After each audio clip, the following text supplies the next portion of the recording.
Él nos va a platicar sobre ser periodista y que es un oficio en el que se juega la vida todos los días.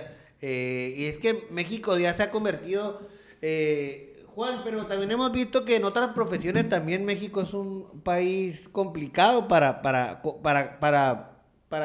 desarrollarse. Ahorita los sacerdotes, los activistas, pero los periodistas desde hace años, México incluso más peligroso que países que están en guerra, ¿no?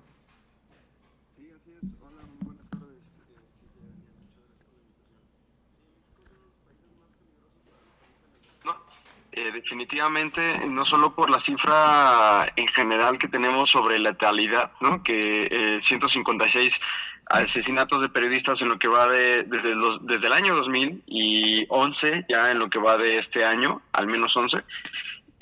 Y en este sentido, pues obviamente se enmarcan las condiciones en las cuales la prensa tiene que hacer su trabajo, que por decirlo, que pues bueno, basta decir que al final también se agrega un contexto en donde hay una impunidad casi total.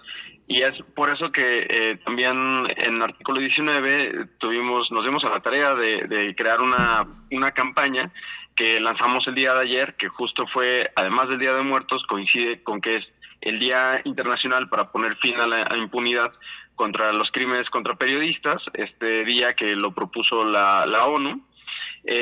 Y pues hacer conciencia, sobre todo en un sector de la población que pues no podría pensar que, como tú mencionas, no, ya sabemos que activistas, personas que se dedican a actividades religiosas, pero también otros oficios y otras profesiones de riesgo que comúnmente asociamos con eso, ¿no? Como bomberos, policías, rescatistas, ¿no? Personas que pueden dar su vida por hacer su trabajo. Y los periodistas, afortunadamente, están dando su vida o pagan con su vida el hecho de informar.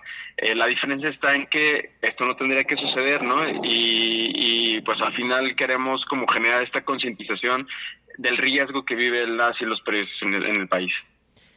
Sí, Juan, y además del riesgo de que hemos venido hablando, que pues cuántas ocasiones nos hemos conjuntado a hacer manifestaciones, a ser desplegados para llamar la atención de quienes se supone debieran estar velando por la seguridad, no solo del gremio periodístico, ¿no? Sino de una sociedad que pues en general está pues bastante lastimada y agraviada por todo eso, porque la lista de homicidios pues se ha intensificado muchísimo, ¿no? Pero a veces nos dicen que hacemos público esto porque a esto nos dedicamos, o porque estamos cerca de los medios de comunicación, o porque tenemos seguidores y demás, pero aquí lo curioso sería es que pues hay impunidad, y en este caso también, ¿no? Porque si hablamos de todos los asesinatos de periodistas, pues muy pocos han sido esclarecidos, ¿verdad, Juan?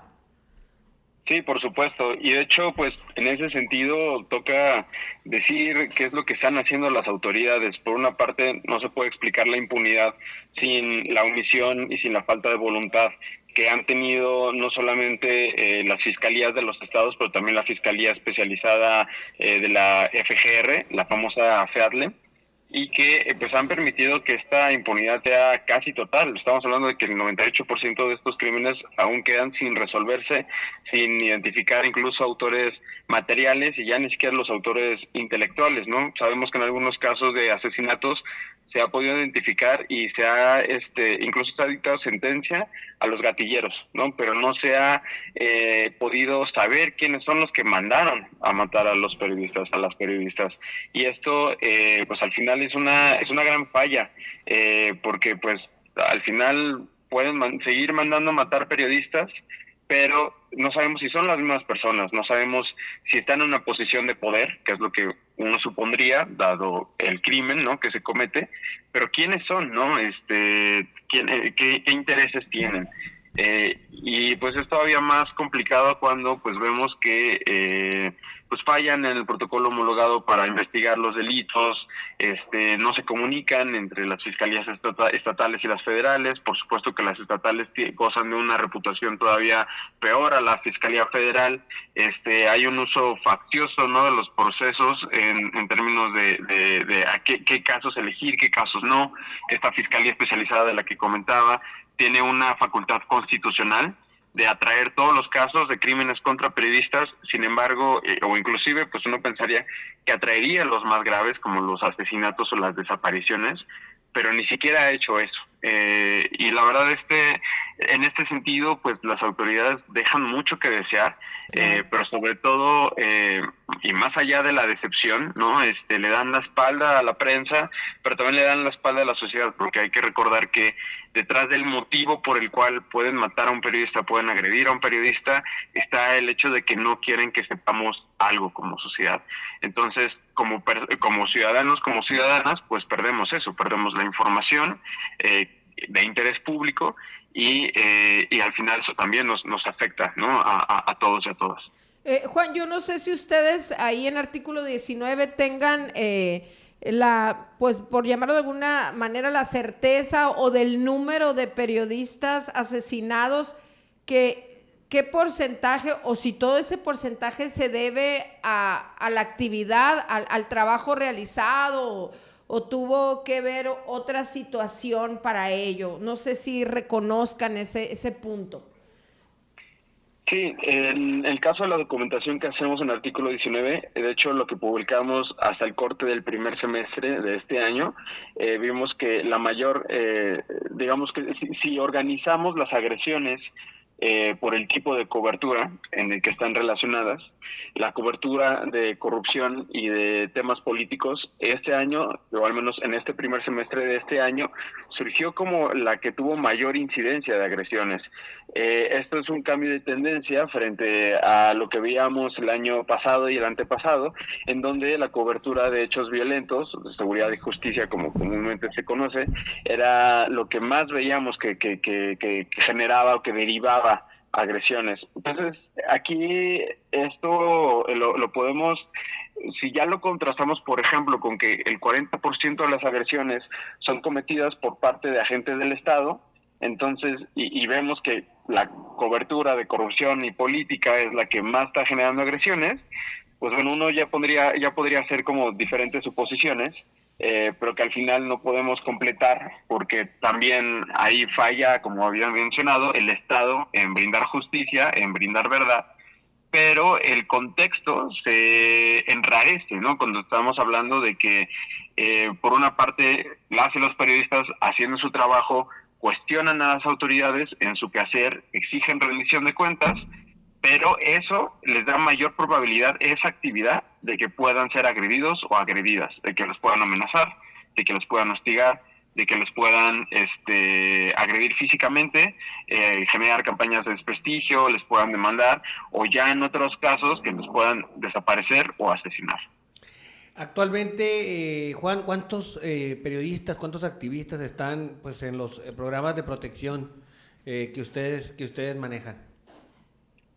Pues en el caso del artículo 19 tenemos diferentes niveles de acompañamiento. Como tal no otorgamos medidas de protección como sí lo hace el Estado, que de hecho no tengo el dato aquí a la mano, pero la Secretaría de Gobernación, que es la que opera el mecanismo de protección federal para personas defensoras de derechos humanos y periodistas, es la que incorpora ese mecanismo y otorga medidas de protección con base en un análisis de riesgo a personas de estas poblaciones, defensoras de derechos humanos y periodistas que tengan, que estén en una situación que amerite ellas, ¿no? Es muy complejo explicar digamos que en muy pocos minutos o incluso muy pocos segundos cómo operan estos mecanismos, pero sí puedo decir que al final pues las medidas de protección pues no son la panacea, ¿no? Hemos dicho por muchísimo tiempo, no solamente artículo, pero también las colegas que están en los mecanismos tanto federal como estatales, y también otras organizaciones, que hace falta en principio hace falta más recursos para el mecanismo de protección, porque, de nuevo, el Estado es el que tiene la obligación de proteger y brindar seguridad a las y los periodistas. Como organizaciones, como colectivos de periodistas, podemos hacer tanto como nos sea posible, ¿no? En términos de recursos, no solamente financieros, pero también de manos, ¿no? Y de incluso hasta de energía, ¿no? Pero nos podemos proteger entre todos y todas en cierta medida, pero al final el Estado es el que cuenta con los recursos, cuenta con las capacidades, o más bien uno supondría, ¿no?, que tendría que poner esos recursos y esas capacidades para cumplir con ese cometido. Entonces, hemos visto que hace falta asignación de recursos, pero también hace falta que se conciba la protección también de una manera preventiva. Es decir, que estos mecanismos de protección, estas medidas de protección ya operan, ya se asignan, en algunos casos, porque sabemos que no todos los periodistas cuentan con la protección del Estado, que deberían de contar, ya operan cuando ya pasaron las cosas, ya cuando te amenazaron, ya cuando te entraron a tu casa, ya cuando te robaron tus datos, ¿no? Ya cuando hubo una agresión, pero no previenen que no se cometan las agresiones. E incluso en periodistas que contaban con medidas de protección, posteriormente también han sido asesinadas, Exacto. ¿no? Creo que uno de los casos que más platicamos en su momento fue el de Lourdes Maldonado, por ejemplo, que tenía medidas de protección por parte del estado de Baja California. Sí. Pero bueno, es una, en ese sentido, pues vemos que, si vemos como lo mencionaba antes, ¿no? Por una parte, te agreden por hacer tu trabajo, pero también puede ser que el Estado sea el que te agreda, pero el Estado también es el que tiene la obligación de atenderte y de protegerte. Entonces, Sí, es y una ahí, encrucijada Juan, en la que están como los que hay periodistas. una cierta, ay, no sé, pues cómo me va a cuidar quien prácticamente me puede agredir, ¿no? Claro, claro. Sí, ahí hay una desconfianza totalmente válida, ¿no? Porque estamos viendo que hay falta de voluntad para investigar, hay falta de voluntad e interés para proteger, pero en donde estamos viendo que sí hay mucho interés, ¿no? Es precisamente en general, por omisión o por acción directa, en generar condiciones que no permitan que se ejerza con libertad el periodismo. No solamente en estos sentidos en donde están estas amenazas que ya he mencionado, o más bien estas agresiones que ya he mencionado, pero también vemos las campañas de desprestigio, vemos Sí. la estigmatización que proviene a partir de los dichos de diferentes funcionarios públicos, O no solamente del el ámbito. golpeteo tan común a través de redes sociales, a veces tan bajo y tan falto de todo.